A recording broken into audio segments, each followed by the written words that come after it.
everybody. It's me, Kai Mann. I'm going to move this up just a little so my head is not chopped off. Again, it's me, Kai Mann, and today I want to talk to you guys a little bit about spirituality. Now, I don't profess to know everything there is to spirituality, but I'm going to come and kind of talk to you guys about how I feel about spirituality. Ever since I was probably, I don't know, in my mother's womb, I've been this spiritual type of being.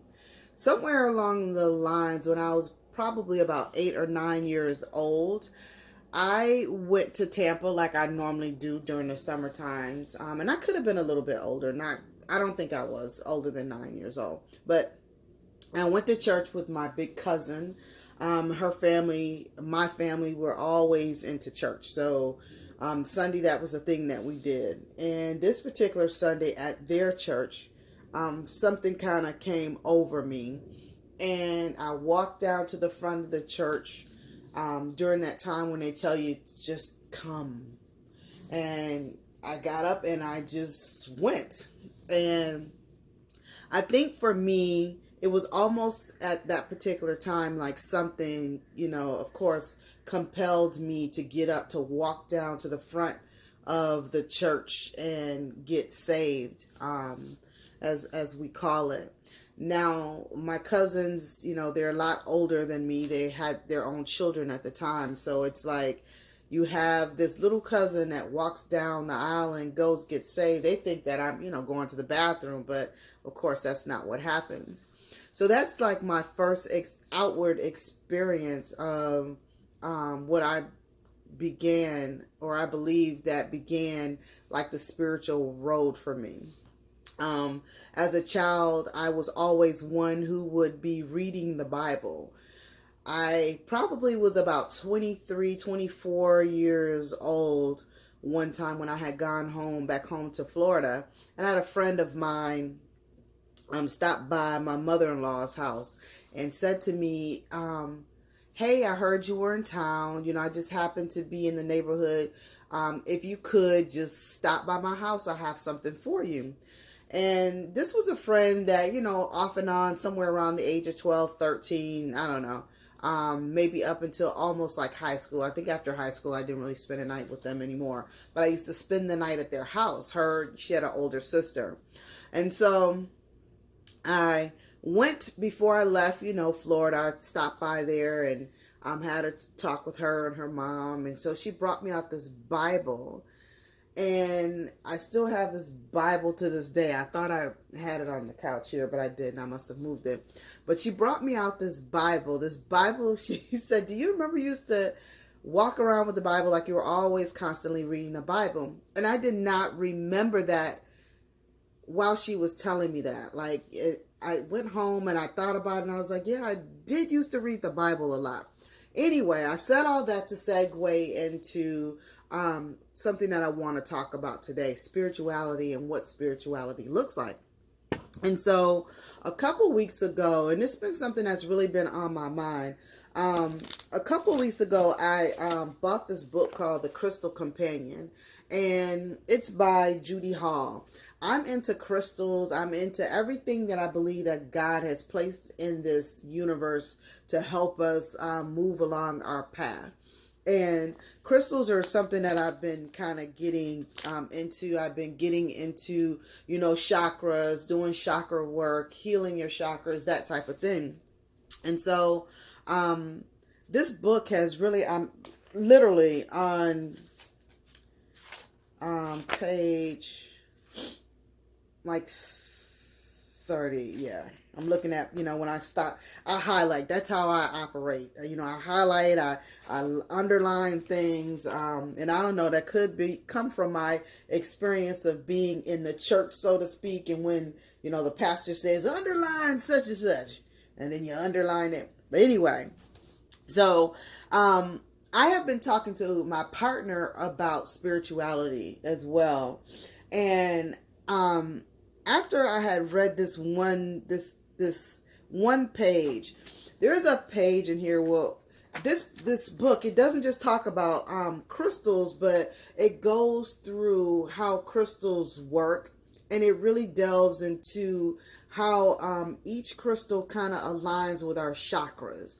And so most of us, or many of us, know that, you have 7 chakras, where there's like way more chakras than that.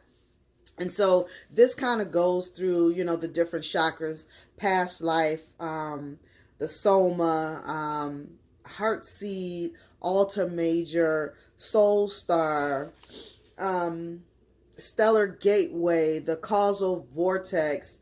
And so these things that, I'm learning about, and I'm sitting here going, how in the world do you get to these? I want to know, how do you get to these particular chakras? Like, it's hard enough trying to align the 7 chakras, but trying to really align your past life and get into your altar major, and then the soul star chakra. And I'm just going to read you a little bit of what each of them are, so you'll understand what it is that I'm trying to say.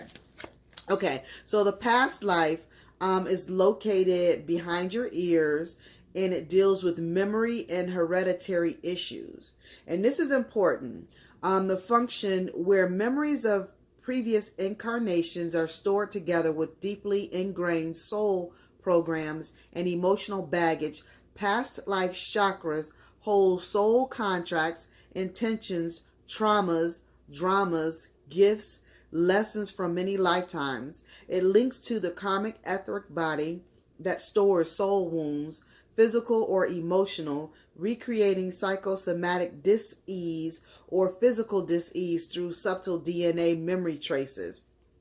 When it's functioning optimally, it facilitates moving forward with no baggage, freed from karmic deficits, drawing on karmic credits. So I could go on and on about the others as well, but when you think about spirituality, I often ask myself, what does it really look like? What does spirituality look like? And I've been asking my partner, like, we've been going, back and forth, having this conversation about what spirituality looks like. I'm not talking about religion. Religion is something way different. You put that on and it's this, this type of thing. But what does spirituality look like? And so she and I both have been having this conversation where I asked this question. I'm like, okay, so all these different things, you got your soul star where it's above your head, and it interfaces between spirits and matter. And when out of balance, this chakra creates spiritual arrogance, soul fragmentation, or the Messiah complex. So I'm learning all this stuff, and I'm like, whoa, like, how do I get to a place in spirituality, and how do I know, like, literally when I get there?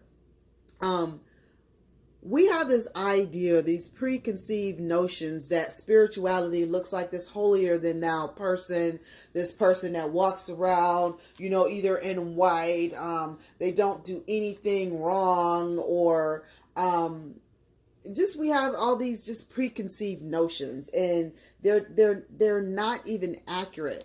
So I was thinking about, Jesus, because everybody says they want to be like Jesus, but nobody really, really understands what being like Jesus really means, or what that even look like.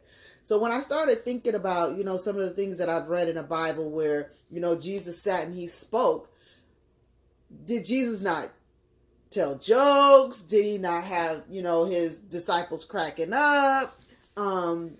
Literally, what was Jesus like? And if you sit and you read, you only get certain amount of, information about Jesus, because I'm quite sure there's way more than what we got.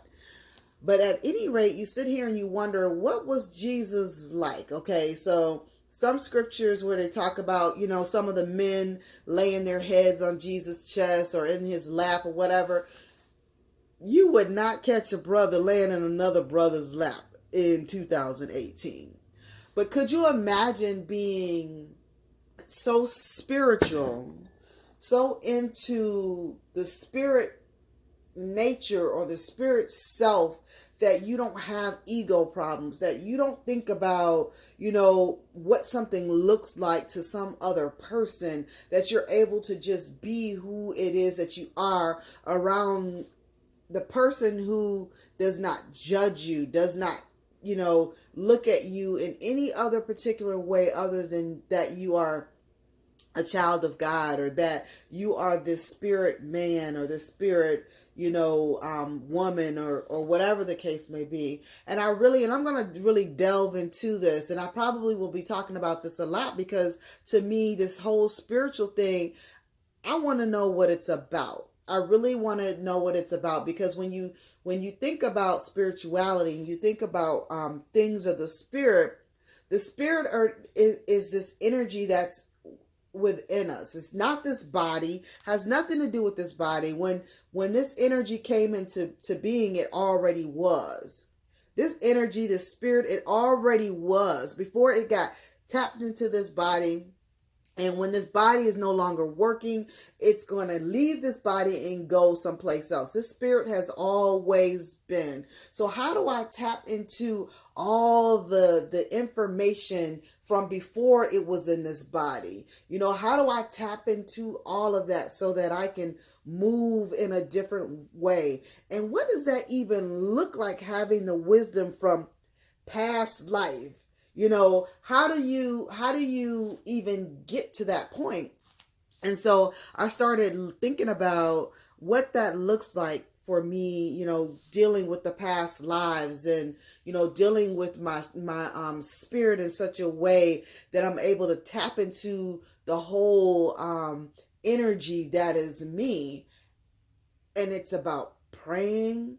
It's about meditating. It's about utilizing the things that God has given us. It's about, eating healthy. It's about, listening to music. And we have these ideas that spiritual people don't listen to trap music. We have, ideas that, and the Bible says there's a time for everything. I ain't trying to be funny, but it says there is a time for everything. So if there is a time for war, there's a time for peace. There's a time for whatever the case may be. There's always a time for that.